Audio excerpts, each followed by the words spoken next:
Hi guys, welcome back to my YouTube channel the SAP study. हम पढ़ रहे थे राजस्थान के प्रमुख दुर्गों के बारे में, जिसमें कल हमने हनुमानगढ़ के भटनेर दुर्ग के बारे में पढ़ा था। आज हम पढ़ते हैं जालोर दुर्ग के बारे में, जिसको सुवर्णगिरी भी कहा जाता है और अन्य कई नामों से इसे बुलाया जाता है। तो अब हम पढ़ते हैं उसके बारे में।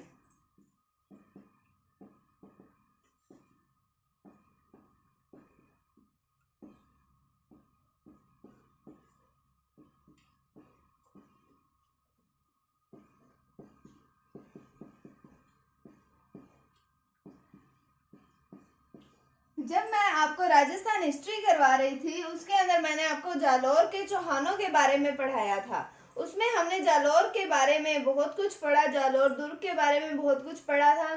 तो आपने अगर वो वीडियो नहीं देखी है तो आप वो देख लीजिए, आपको इससे बहुत कुछ रिलेटेबल मिलेगा उसके अंदर।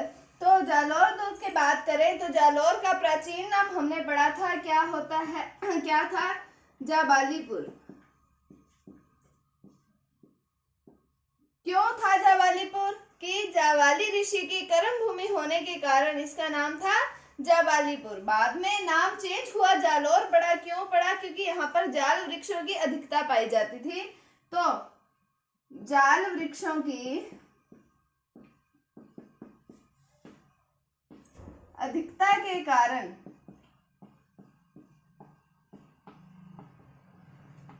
क्या पड़ा नाम? जालोर। तो हमने बात कर ली जालोर की कि प्राचीन नाम था जाबालीपुर, बाद में जाल वृक्षों की अधिकता होने के कारण इसका नाम पड़ गया जालोर। फिर हम बात करें अब जालोर दुर्ग की कि जालोर दुर्ग को क्या कहा जाता है? सुवर्णगिरी। इसके कई नाम आते हैं, जैसे सुवर्णगिरी, सोनगढ़, सोनगिरी, कांचनगिरी,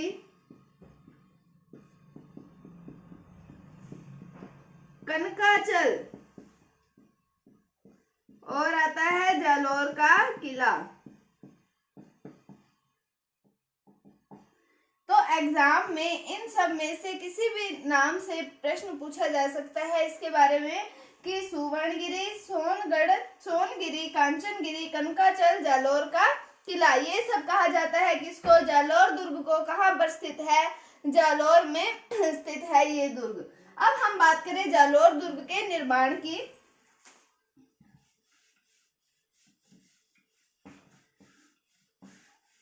कि हम बात करते हैं इसके निर्माण की। तो डॉक्टर दशरथ शर्मा के अनुसार इसका निर्माण प्रारंभ करवाया गया था नागभट्ट फर्स्ट के द्वारा, जो कि एक प्रतिहार शासक थे।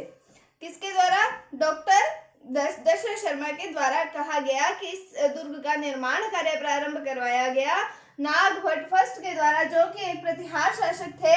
उसके बाद हम बात करें, एक और मत आता है कि गौरीशंकर ओझा के अनुसार इस दुर्ग का निर्माण जो है वो परमार शासकों के द्वारा करवाया गया था। डॉक्टर जो आते हैं दशरथ शर्मा, उनके द्वारा क्या कहा गया कि इस दुर्ग का निर्माण नागभट्ट फर्स्ट के द्वारा स्टार्ट करवाया गया। और डॉक्टर जो हीराचंद ओझा आते हैं, उनके गौरीशंकर ओझा आते हैं, उनके द्वारा कहा गया कि इसका निर्माण जो है वो परमार शासकों के द्वारा करवाया गया।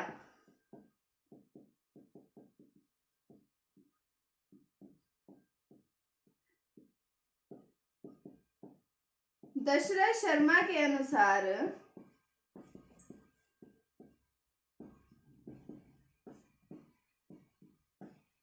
इसका निर्माण कार्य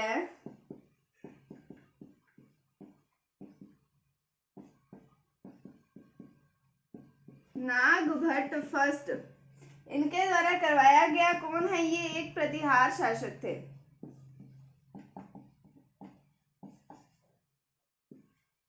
के द्वारा करवाया गया।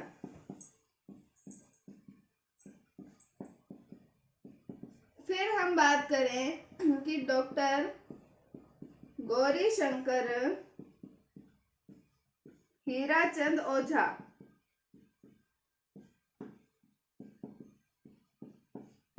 के अनुसार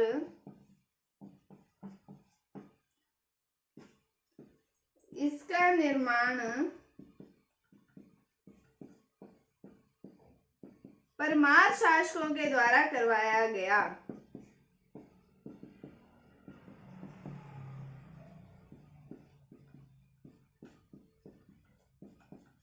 तो ये तो बात की हमने जालौर दुर्ग के निर्माण की कि दशरथ शर्मा के अनुसार नागभट्ट फर्स्ट ने इसका निर्माण कार्य प्रारंभ करवाया, जो कि प्रतिहार शासक, और डॉक्टर गौरी शंकर हीराचंद ओझा के अनुसार क्या है कि इसका निर्माण परमार शासकों के द्वारा जो है वो करवाया गया। अब हम बात करें कि एक नदी आती है सुकड़ी नदी, उसके किनारे पर यह दुर्ग बना हुआ है।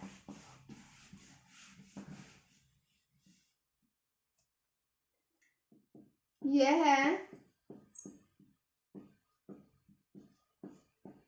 सुकड़ी नदी के किनारे स्थित है।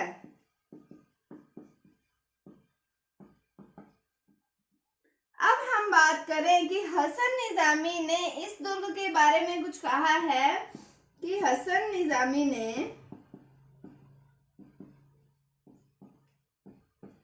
इसके बारे में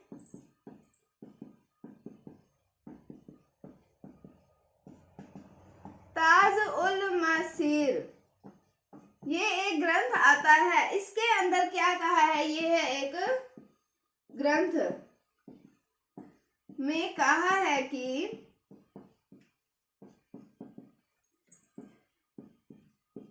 इस दुर्ग का कोई भी आक्रमणकारी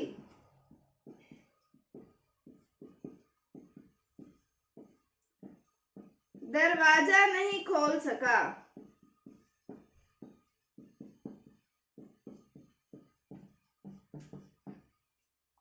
क्या कहा है, हसन निजामी ने कहा है, ताज उल मसीर के अंदर कहा है, ये ग्रंथ आता है एक, उसके अंदर कहा है कि इस दुर्ग का कोई भी आक्रमणकारी दरवाजा नहीं खोल सका। और इस दुर्ग के बारे में एक प्रसिद्ध कहावत भी आती है कि ये दुर्ग जो है ये राइयों के भाव रातों रात बिका हुआ दुर्ग है। तो इस दुर्ग की एक प्रसिद्ध कहावत क्या आती है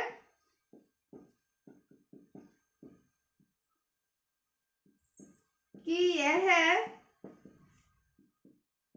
राइयों के भाव रातों रात बिका दुर्ग है। राइयों के भाव रातों रात बिका हुआ दुर्ग है। कौन सा, जालौर दुर्ग की बात की, कहां पर है, सुकड़ी नदी के किनारे। क्या कहा गया है, हसन निजामी ने क्या कहा है कि इस दुर्ग का कोई भी आक्रमणकारी दरवाजा नहीं खोल सका। और इसकी एक प्रसिद्ध कहावत भी आती है कि यह राइयों के भाव रातों रात बिका हुआ दुर्ग है। अब हम बात करें आगे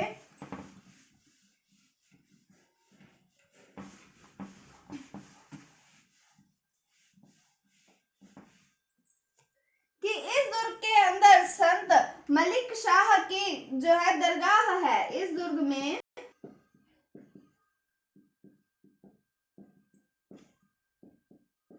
संत मलिक शाह की दरगाह है। किसकी दरगाह है, संत मलिक शाह की दरगाह है। ऐसा कहा जाता है कि कानड़ देव चौहान, जो कि मैंने आपको जालौर के चौहानों में पढ़ाया है, एक बहुत ही पराक्रमी राजा हुए हैं जालौर के। तो जालौर के चौहानों के कानड़ देव चौहान जो हैं, उन्होंने इस दुर्ग का विकास कार्य करवाया। तो कानड़ देव चौहान ने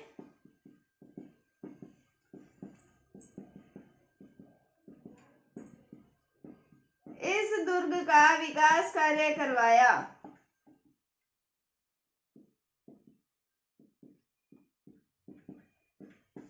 तो अब हम बात करें कि जो जालौर दुर्ग के अंदर हुआ साका हुआ 1311 ईस्वी में कानड़ देव चौहान और के नेतृत्व में किया गया केसरिया, और इनकी पत्नी आती है जेतल, इनके नेतृत्व में किया गया जौहर। ये हुआ 1311 ईस्वी में। दिल्ली में थे अलाउद्दीन खिलजी, इनके आक्रमण के कारण यहाँ पर हुआ पहला जो साका हुआ था 1311 ईस्वी के अंदर। और इस साके का जो विस्तृत वर्णन दिया गया है वो पद्मनाभ की पुस्तक आती है कानड़ देव प्रबंध, उसके अंदर इसका विस्तृत वर्णन दिया गया है। इसके बारे में हमने जब जालौर के चौहान पढ़े थे उसके अंदर भी हमने पढ़ा था कैसे साका हुआ, और हमने इसकी विस्तृत जानकारी ली थी जालौर के चौहानों की। अगर आपने वीडियो नहीं देखी है तो आप जाकर वो वीडियो भी देखें। तो हम बात कर रहे हैं कि जालौर में तो है कानड़देव चौहान, और फिर हम बात करें दिल्ली में, तो दिल्ली में है अलाउद्दीन खिलजी। तो अलाउद्दीन खिलजी ने किया कानड़देव चौहान पर आक्रमण, और कानड़देव की एक रानी आती है जिनका नाम आता है जैतल। तो इन जैतल के नेतृत्व में हुआ जौहर, और कानड़देव के नेतृत्व में हुआ केसरिया। तो आप सभी को ये पता ही है कि जहां पर केसरिया और जौहर दोनों साथ में होते हैं तो वो होता है साका। तो 1311 ईस्वी में क्या हुआ, जालौर दुर्ग का प्रथम साका।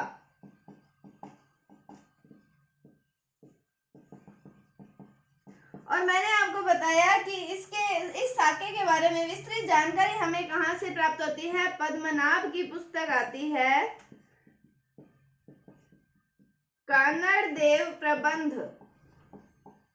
उसके बाद हम बात करें कि अलाउद्दीन खिलजी ने जालौर दुर्ग का नाम बदल दिया और नाम बदलकर रखा जलालाबाद।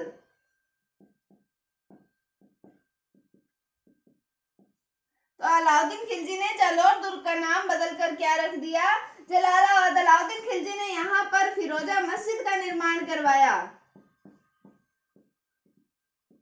और जो फिरोजा मस्जिद है इसे तोपखाना मस्जिद भी कहा जाता है, और जो फिरोजा है ये अलाउद्दीन खिलजी की पुत्री है। तो इन्होंने यहाँ पर फिरोजा मस्जिद का निर्माण करवाया। क्या देखा हमने कि जालौर दुर्ग के अंदर है कानड़देव, दिल्ली के अंदर है अलाउद्दीन खिलजी। अलाउद्दीन खिलजी ने आक्रमण किया कानड़देव पर, तो इसके अंदर कानड़देव के नेतृत्व में किया गया केसरिया, और इनकी रानी जैतल के नेतृत्व में हुआ जौहर। तो 1311 ईस्वी में जालौर दुर्ग का प्रथम साका हुआ। कहाँ पर, जालौर दुर्ग के अंदर प्रथम साका हुआ। और इसकी जानकारी, विस्तृत जानकारी हमें मिलती है, पद्मनाभ की पुस्तक आती है कानड़देव प्रबंध, उसके अंदर। फिर इसको जीत लेने के बाद, जालौर दुर्ग पर विजय प्राप्त करने के बाद अलाउद्दीन खिलजी ने इसका नाम बदला और रखा जलालाबाद। यहाँ पर एक फिरोजा मस्जिद का निर्माण कराया जिसे तोपखाना मस्जिद भी कहा जाता है।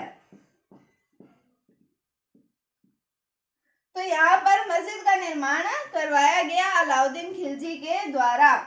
उसके बाद हम बात करें कि मान सिंह राठौर ने अपने संघर्ष के दिनों में इसी दुर्ग में आश्रय लिया था या फिर इसी दुर्ग में ठहरे थे वो। उसके बाद हम बात करते हैं कि कानड़देव की बावड़ी।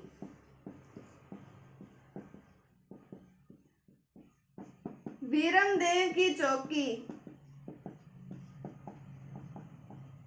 क्या कानड़देव की बावड़ी, वीरमदेव की चौकी, चामुंडा माता व जोगमाया माता का मंदिर, ये सब कहाँ पर है, ये सब है जालौर दुर्ग के अंदर। तो ये था जालौर दुर्ग के बारे में।